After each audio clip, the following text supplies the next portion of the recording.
Just want to give a huge shout out to Square Enix for providing me a review copy of this game. They are absolute legends, and I appreciate the opportunity so much. Let's get into Star Ocean, the second story arc, because there's a lot to talk about.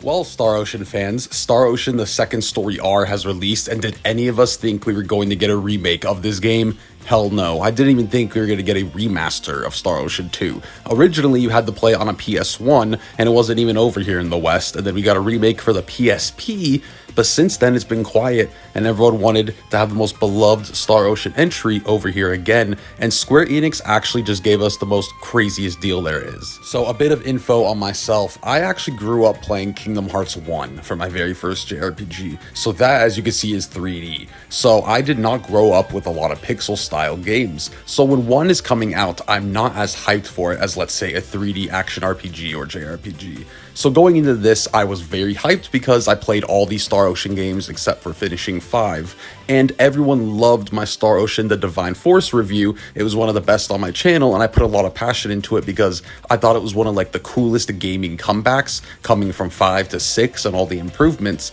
But going into this, I was not the most hyped. I was like, oh, I can't wait to play Star Ocean 2, but the pixel art style and everything, I'm not the most hyped in the world.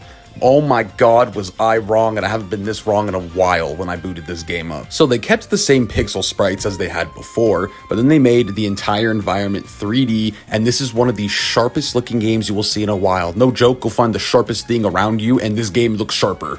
It is absolutely beautiful. All the environments actually have me like smiling as I'm running through it when it comes to the overworld, the towns, no matter where you are, it looks so good. It's just the way they did the lighting and colors. It just makes everything pop out really, really well. And then having the sprites run around in this environment, I've never played or seen a game quite like this, and the vibe of it is very unique, which I absolutely adore. I feel like since they were using sprites and they were doing a remake, they had a whole bunch of extra money and power to put into the environment. So the special effects when you're in combat, or just the towns themselves, if you look at the texture detail, it's out of this world. I love it. Everything makes my eyes very happy. I'm a very visual person. When things look pretty in video games, I really enjoy it, and this one is really high up there. So if you're new to Star Ocean, you can actually start here. It is a direct sequel to the first game, which you could go play anywhere. The first Departure R is very easy to access, and it's a pretty fun game. This game is a direct sequel to it, but you do not need to know anything previously.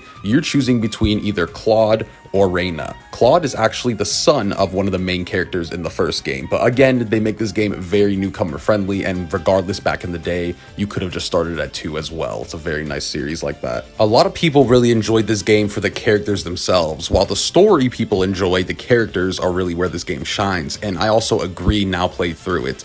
They did not write characters really like this in any of the other Star Oceans. I enjoyed the characters, but in this one, it was almost like hanging out with real teenagers. Claude is a young teenager, and he gets transported to Reyna's world. And once they meet, they have to learn to get along, meet some new friends, and get along with other people. And Claude's social skills just aren't the best. He's young, he's a little bit arrogant, and then Reyna, could be pretty sensitive. And when Claude gets jealous or something like that, the interactions between the cast is really interesting and feels real at times. Throw in these amazing new art portraits for all the characters where their mouths and facial expressions even move with dialogue, and it's just absolutely awesome. You could also choose all of the old types of portraits or even the original OST, but I must mention the new arrangement is absolutely incredible. I love all the music. So there's already plenty to love about this game. Star Ocean 2 has a fantastic rep, and Star Ocean The Second Story R made it look even better, added some great quality of life, and now we're going to talk about the incredible combat system and quality of life changes. So Star Ocean The Second Story R did something amazing.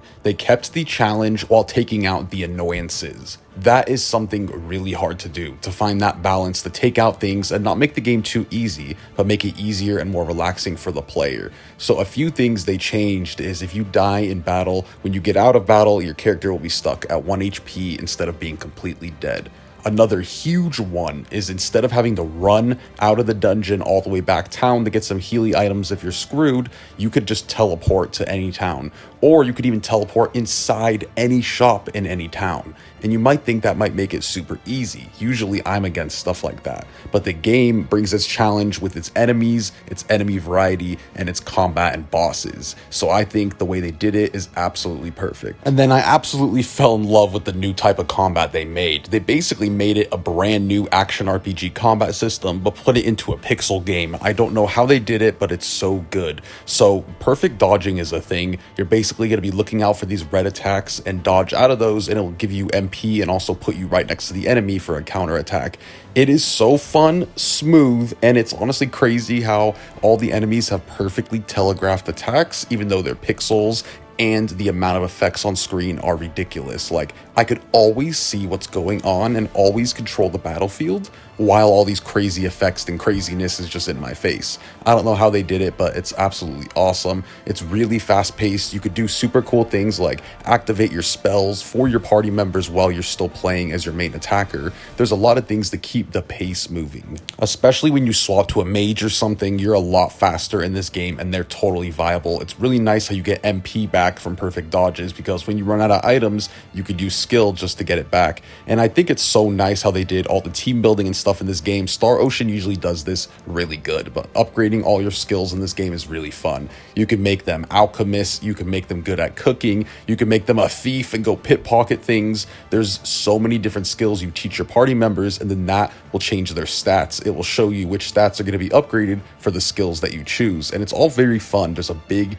RPG team building aspect here that didn't get old for me through my entire playthrough, and when I do a new playthrough, my team is going to be completely different. Throw in those optional characters I was talking about, and you can see how Star Ocean the Second Story R has incredible replayability, and you're not going to get bored of it because the combat is some of the smoothest I've played in this year. Some more quality of life is there's obviously no more random encounters. All the enemies are on screen and you could choose to fight them, and it's really nice that you could connect them all together and get like a chain 4 and basically go through 4 rounds to get a bunch of XP.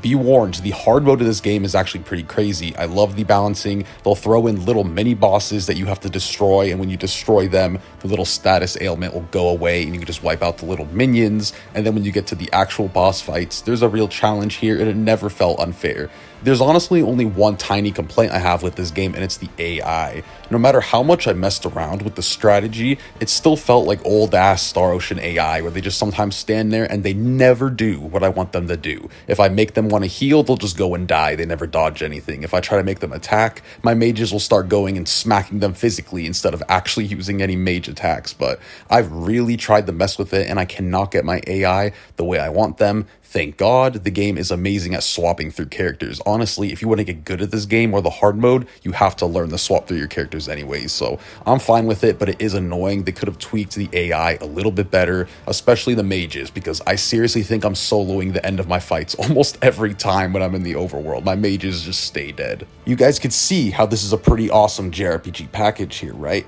I definitely see why people said Star Ocean 2 was so good, but then the main thing with this remake is it really proved me wrong on something. Sometimes when I see 2D pixel games and they talk about remakes, I'm like, why wouldn't you make it into a 3D remake? You know, it's called a remake.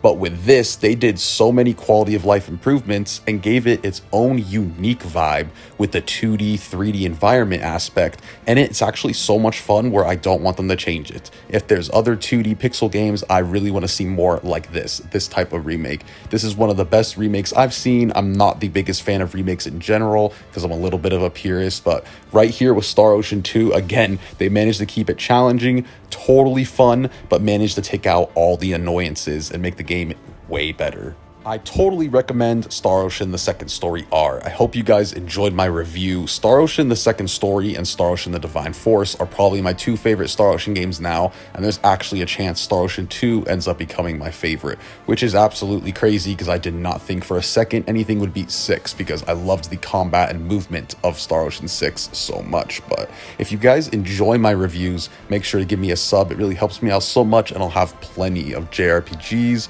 Souls games, RPGs in general, reviews and stuff like that coming your way. So I appreciate you guys always hanging out with me, watching my videos. I hope you all have a fantastic day. Have a great one. Peace.